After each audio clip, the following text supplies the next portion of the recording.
Hi YouTube!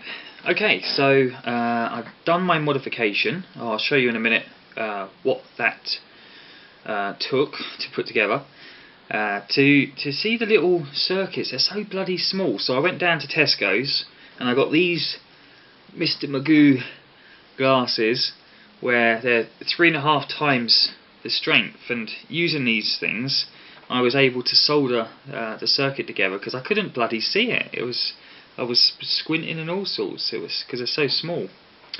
The first time I made it, I got completely the wrong components and everything was back to front, so it didn't work. Then I read the instructions again, had a look at what I bought, and because I did it by memory rather than writing it down, so I went back and got the correct stuff, and it works. Amazing. So you're about to see. So it's not perfect. That's the problem. There's still a slight flicker, not much, but slight flicker. So what I've done is I've just ordered from China a modern replacement version of the video processor. So you know, this is brand new 21st century technology, tiny, about 1/4 of the size. So this is going to take some very tiny, delicate soldering to try and get it all together. But yeah, have a look at the video. Thanks. Okay, so the bits we've got are, sorry for the shaky camera, glue gun, capacitors, resistors, transistors, an svideo cable, a butane torch, a sponge, some heat shrink, solder, screwdriver, an svideo connector, and some phono connectors, assortment of different coloured cables, and a soldering iron, solder and screwdriver, and that's it. That's all the bits you need to.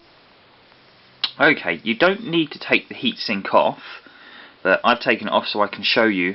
It's normally connected like that to these two transistors, but I've taken it off so I can show you where I'm going to be connecting to. I'll actually be soldering underneath the board. So this is the video processor here, and what we'll be doing is connecting to pins 15 and 16 to get the luminance and chromina, or however you pronounce it, out of that. And we'll also be connecting to this chip here, which is the sound chip. If you can see that in this light, let's do that. There we go. That's the sound chip. And we'll be coming straight off of that before it's been amplified, so that way it's just a clean line signal. So I'll be soldering underneath. Okay, so that's the left and right audio soldered to the chip. Okay, this bit was very fiddly. Sorry about the shake.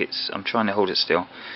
As you can see, 15 and 16 are very close together, so that was very frustrating, I think is the best word. So that's for the lumina and chromina, or whatever it's called, luma, chrome. And also you see this black cable here. This is the ground, and what I just need to do now is tap off a 5-volt line for the video amplifier. Okay, so I have got, hang on a sec, let's get this camera a bit more still.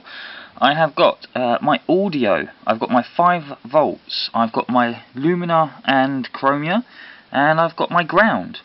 So now what I need to do is make a little video amplifier, which is really simple, just a transistor, capacitor and resistor, and then that's it. We can start to test. I've put the heat sink back on, so I could find the 5-volt line with my multimeter, and the 5-volt line is actually off of here, which is off the transistor which is on this heatsink, but the solder on here is covered in like gluey stuff, so I've had to tap off another line just down here, which works fine.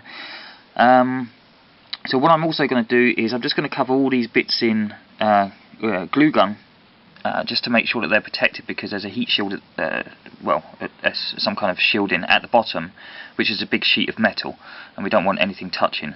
So I'll just cover everything in glue, and then that way it's all protected. Right, so on to the next bit. Well, I'm not too happy. The first attempt, I had to cut to pieces because, well, I bought the wrong components. So always check what you're buying before you do it. Second attempt, I got one of these boards where you can just put the components in and test it before you wire it all together. So there's the Megadrive with Sonic in. There's the wires coming down into the board where I've got my little test set up, into the svideo connector, going down into my capture card, and then up to the monitor. But it's still wobbly after all that bloody effort, days trying to get this thing to work. Hello. Days trying to get this thing to work, and it hasn't worked. I am a bit gutted. So what I'm going to do now is try and look into filtering somehow this signal to see if I can make it smoother and get rid of this wobble in it.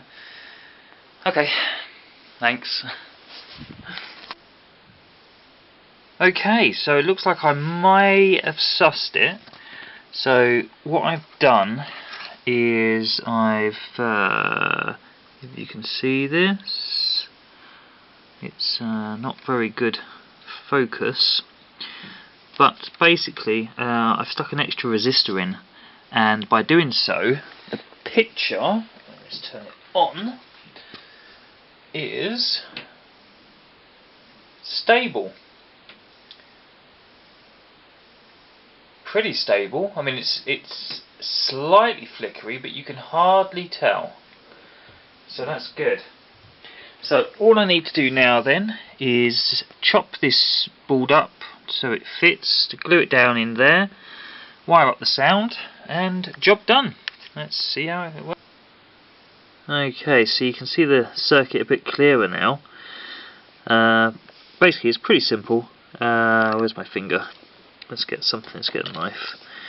So the signal comes in here, goes through this transistor, then through this resistor, and then goes back out to the TV, and then this blue one is the colour signal, and that just goes through the capacitor, through the resistor, and back out to the TV, and all these black ones here are just the ground. So the way that I fixed it was to put this extra resistor in to ground, and that sort of filters the signal a little bit to get rid of this this funny voltage signal that I'm getting, which is like the flickering. Sorry for this flickering. This is my lamp, and it's an LED lamp, and I guess it must go at a frequency that's the same as the camera. Okay, so let's glue it all up and put it back together. Okay, last little clip before I put it all back together. That's the circuit down the bottom there, all glued in. This is the back of the Megadrive. It's the actual top of the case, and there's the bottom of the case. So slap it all back, that's the wires all connecting it. So slap it all back together, and hopefully this should work. Yay! So here it is, back of the Megadrive. Got my svideo connector, got my audio. That's the original RF and AV out there, and it's all wired up and back to normal and working. So there you go.